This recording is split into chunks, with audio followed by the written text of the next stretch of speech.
So many times I get a question. I want to talk to mom, dad, grandma. Are they okay? Are they okay? Are my loved ones okay? And the answer is always yes.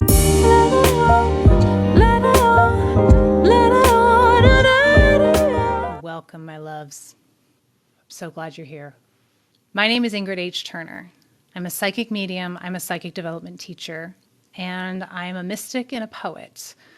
It's my job to help you let go of boring and be outrageous. So, I serve a very specific kind of human.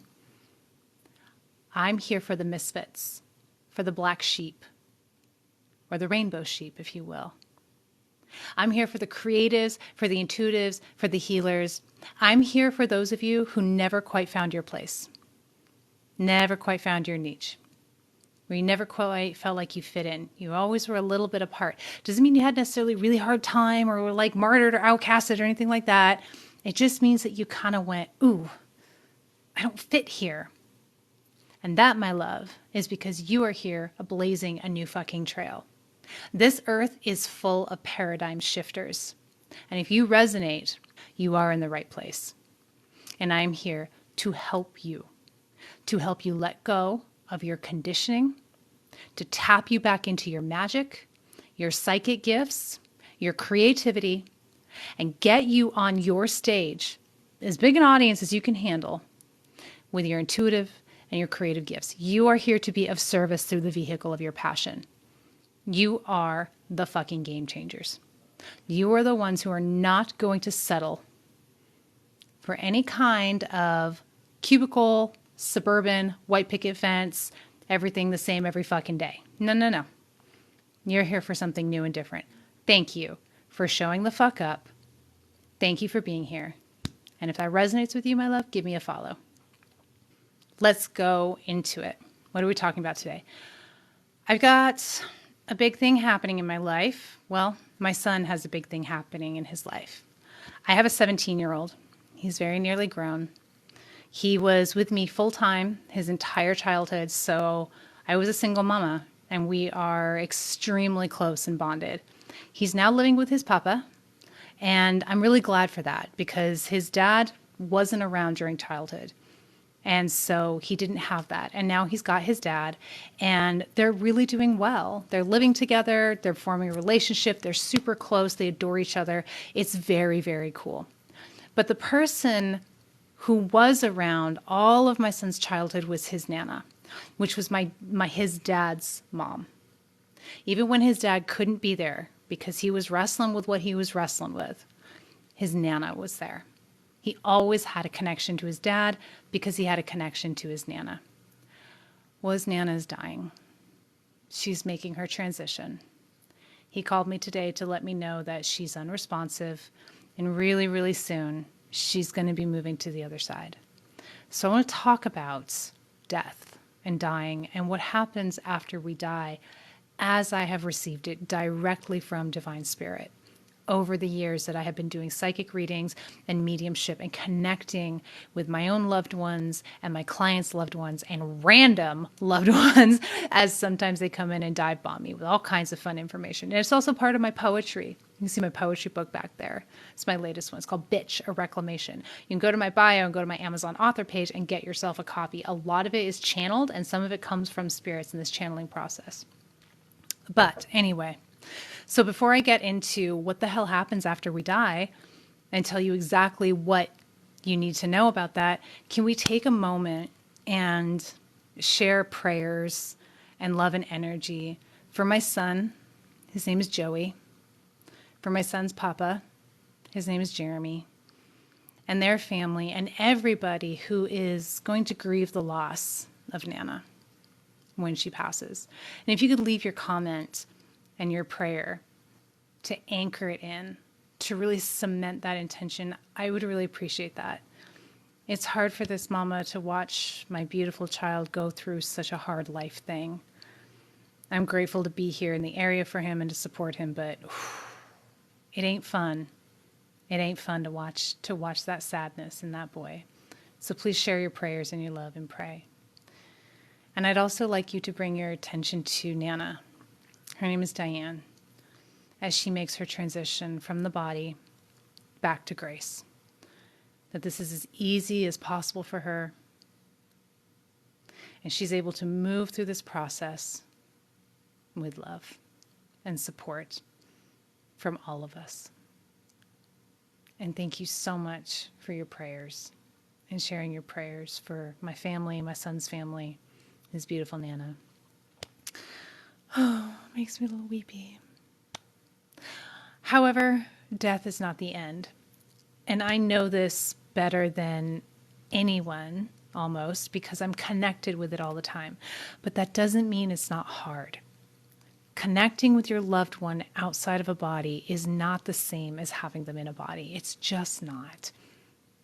And we can acknowledge that and celebrate that we have the ability to connect with our loved ones who are not in the body anymore. You can do it. You can learn mediumship. If you're here and you're attracted to my energy, then you can do it. And you can talk to people like me who are very often able to connect with your loved ones to bring through these messages. But I thought it was a good opportunity to address one of the most common questions I get as a psychic medium. So many times I get a question, I want to talk to mom, dad, grandma. Are they okay? Are they okay? Are my loved ones okay? And the answer is always yes. It's always yes. You need to understand that there is no hell, no eternal hell. The notion of eternal hell is not a thing. That is just generations of fear-mongering. Hell, as you understand it, is a control tactic for humans. It is not a real thing. Even the worst behaved human does not go to eternal hell.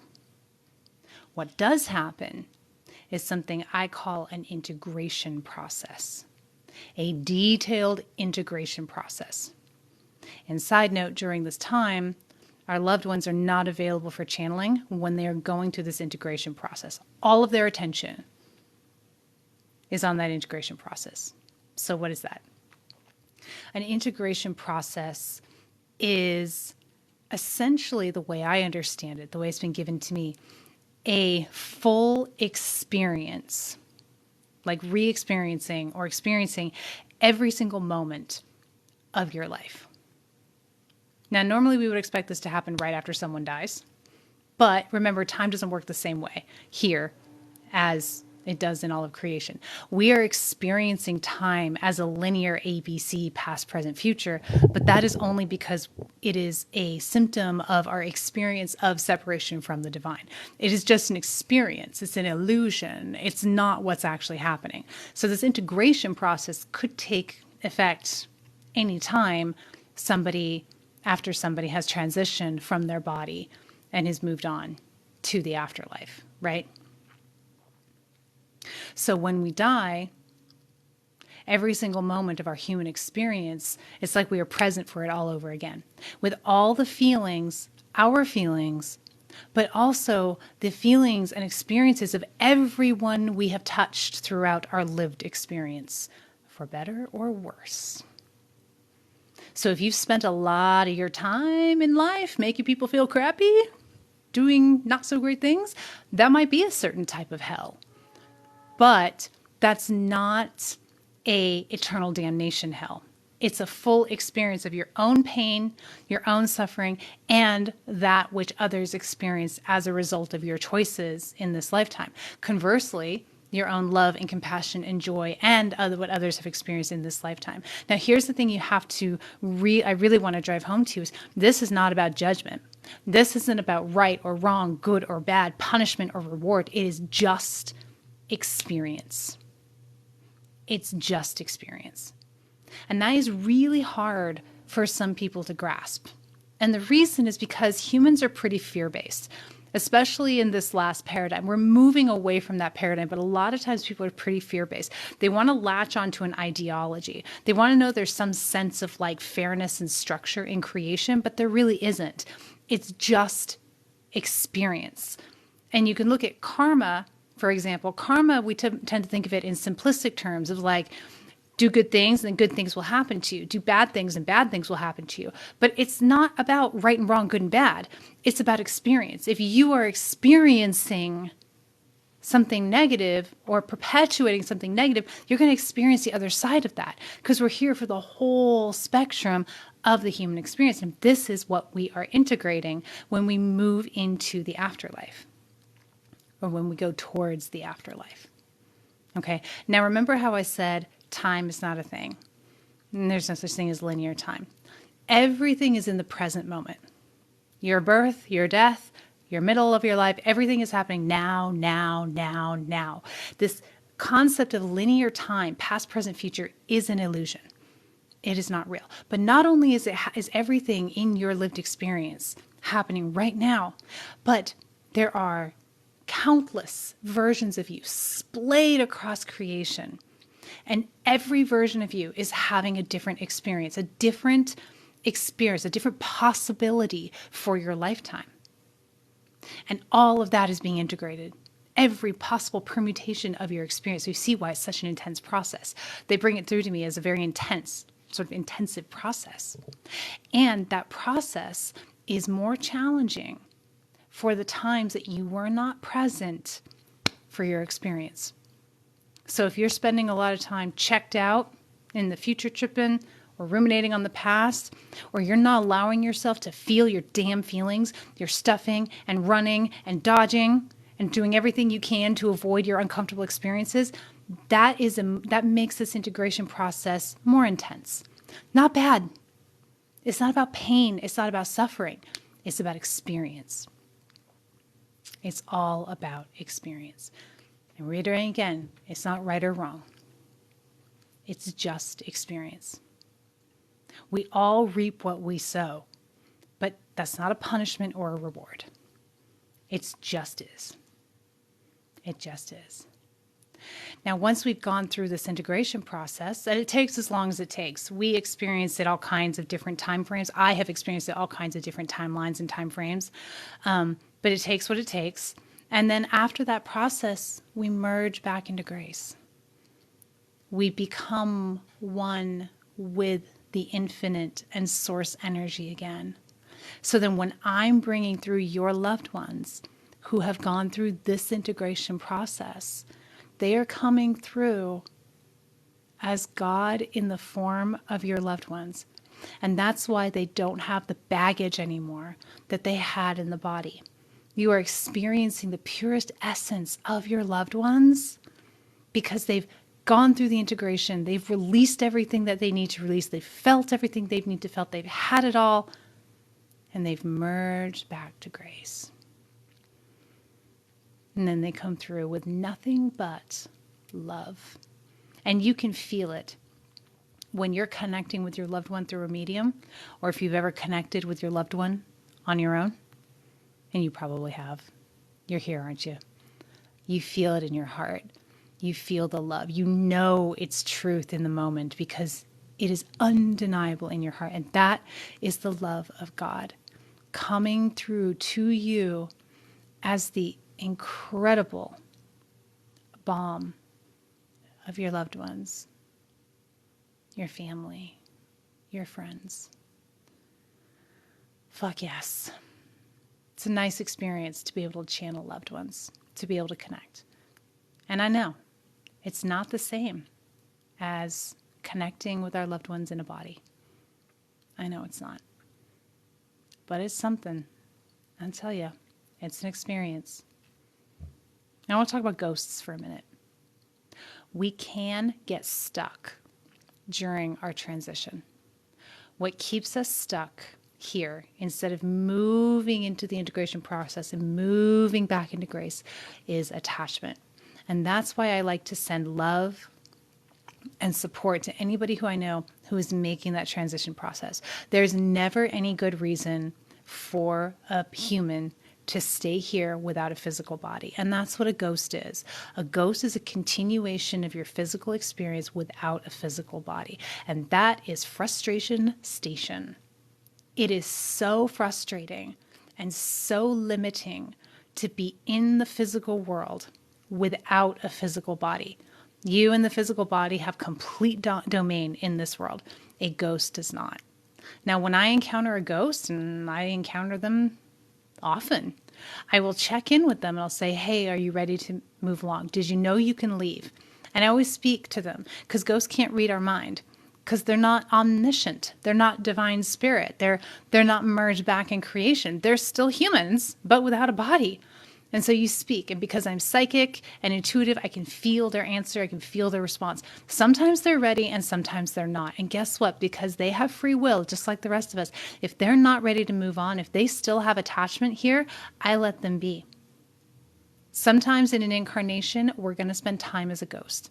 And when they are ready to move on, I have a helper on the other side. And we work together and we help move these ghosts along and get them on their journey, moving back to grace through the integration process. This integration process is not painful. It's not a challenge. It's just an experience. But it is intensive. But it's not bad. It's not wrong. It's not a challenge. It's not reward or benefit. Reward or punishment, rather. It just is.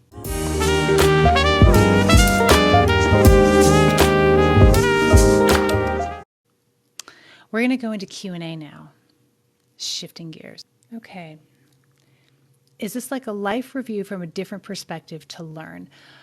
That's a really good question. You could call it a life review. They don't like that word the way it comes through me. It's an integration because it's not about a review and a lesson and a learning because we're not really here to learn because there's no test. There's no goal. It's just experience. So it's just integrating your experience. Now, here's what you need to understand, though, what we are doing here. In this life, we are on the leading edge of creation. Every single experience that we have is expanding creation. And so when you show up for that integration process, when we go through the integration process, it is ensuring the expansion of creation, the ever expansion of creation, that creation continues. But I like to encourage people to let go of the learning lessons, passing a test, being graded, that kind of a thing, because it ain't about that. It's never going to be about that. We do learn, but it's more about learning for the sake of fun, not learning in order to achieve something. I hope that helps. That makes sense to you. Thank you for that great question. Sometimes I see 3 years ahead of time and these things will happen. That's something called claircognizance, honey. Claircognizance is called clear knowing. Well, although you just say see. So when you're seeing, claircognizance, prophecy. That's the word I'm looking for. When you're having prophetic understandings, you're seeing what's going to happen in the future. That's called prophecy. Man, why would a spirit intervene in a visualization, manifestation, meditation? Because on some level you asked it to. Well, there's 2 things that can happen there. If it's a benevolent, loving, serviceful spirit, because you asked for that, it's here to help. If it's a darker entity, then you're not protecting yourself enough. I did CNA work. When our people would go, we always opened a window. Beautiful. Any kind of ritual that you have in place to help a spirit move on from this physical world is really beneficial. Remember that it is not the ritual itself, it's your faith. It's your intention. That's how powerful we are as creators, setting your intention to assist this beautiful human in moving back to grace, moving back into spirit. Seeing a small, quick star, is this spirit saying hi? Is that what your intuition says? I would trust that, honey. How do you explain awakening? What a great question. I had a spiritual awakening close to 10 years ago now. And if you want to know all about that, I go into this story in detail on episode 1 of the Mystic Bitch Show.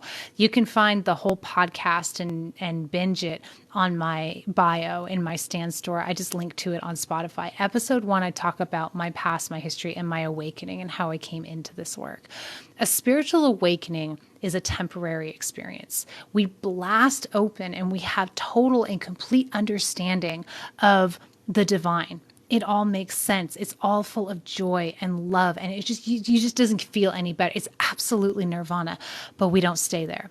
An awakening occurs and then we slowly come back down into our human experience. And then it is up to us to apply what we learned in our awakening experience and put it into practice. to continue to grow and expand into our highest expression because of what we know from our spiritual awakening. We can have several of these in our lifetimes. I think one tends to be the most dramatic, and then we have ones that show up kind of over and over again in our life to give us new information, to give us a new understanding of all of it. And then we implement it. We implement it. Spirit says to me that enlightenment is not a destination. It is a lifestyle. It's a practice. How can you ignore someone's energy? If I'm at work, I don't want to feel their emotions. Oh, baby, I feel you there. You are an empath, or clairsentient is the other word for it. Empaths and clairsentients absorb the energy and emotions of other people. And here's the thing, you are truly absorbing it. You're feeling it like it's your own. It's an incredible gift because you are the healers of the psychic world. And it's like your diagnostic tool. You know exactly what's going on with somebody when you can really feel it. But because we're not taught how to manage it, we can get bowled over by it. It can be really intense and it can really hamper us, make us really full. You need protection exercises and you need clearing exercises.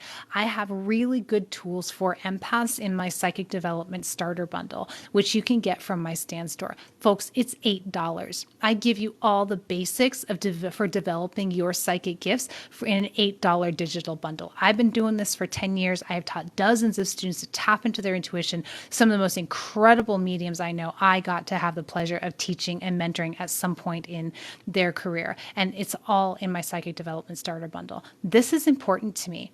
I want you to trust yourself and tap into your gifts. And there's one exercise in particular in that bundle called the energetic wetsuit that I think you should go and get. We don't have time to go into it on this podcast, but go get that. And you're going to find that those tools really help you and your beautiful empathic little self. It's also going to help you develop your other psychic gifts and learn how to clear out energy, which is very, very important.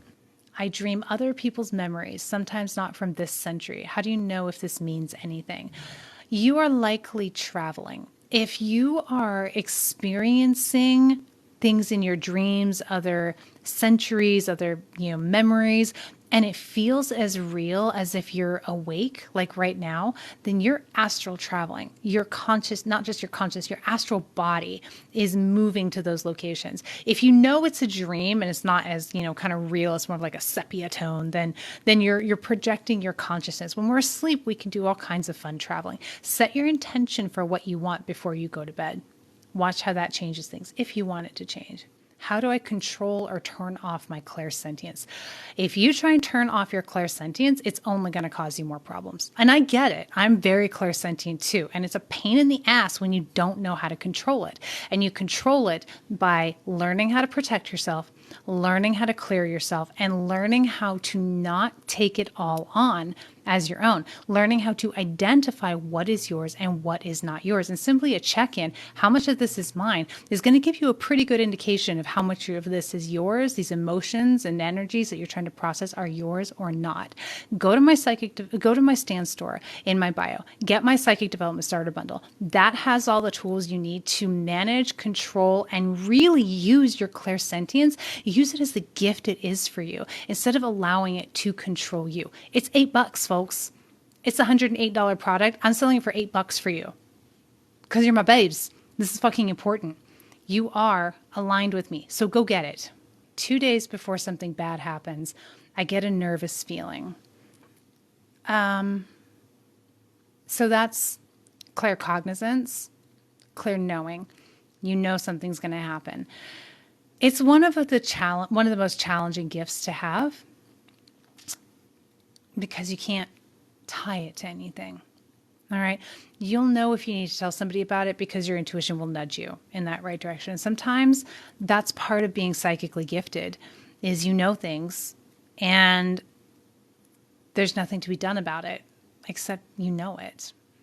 So try and honor and find appreciation for your gifts and let go of the need to make it more than it is. That's something that we do a lot when we're newly coming into our gifts is we feel like every psychic interaction must mean something, like it must have a deeper meaning, but it doesn't necessarily. Your psychic gifts are like your physical senses. You see, you hear, you smell, you taste, you feel. But just because I'm sitting here dialoguing with you in answering your questions. If the refrigerator starts humming, I can hear it. I might have a momentary pull towards it. Oh, the refrigerator's humming, but it doesn't mean anything. I know when something needs my attention, whether it's in the physical world or in the intuitive world. And I want you to trust yourself so that you know as well.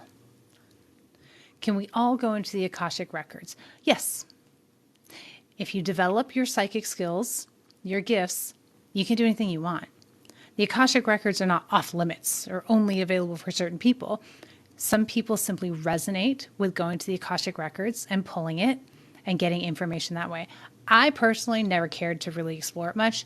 My information just comes straight from spirit. That's how I like to bring it through.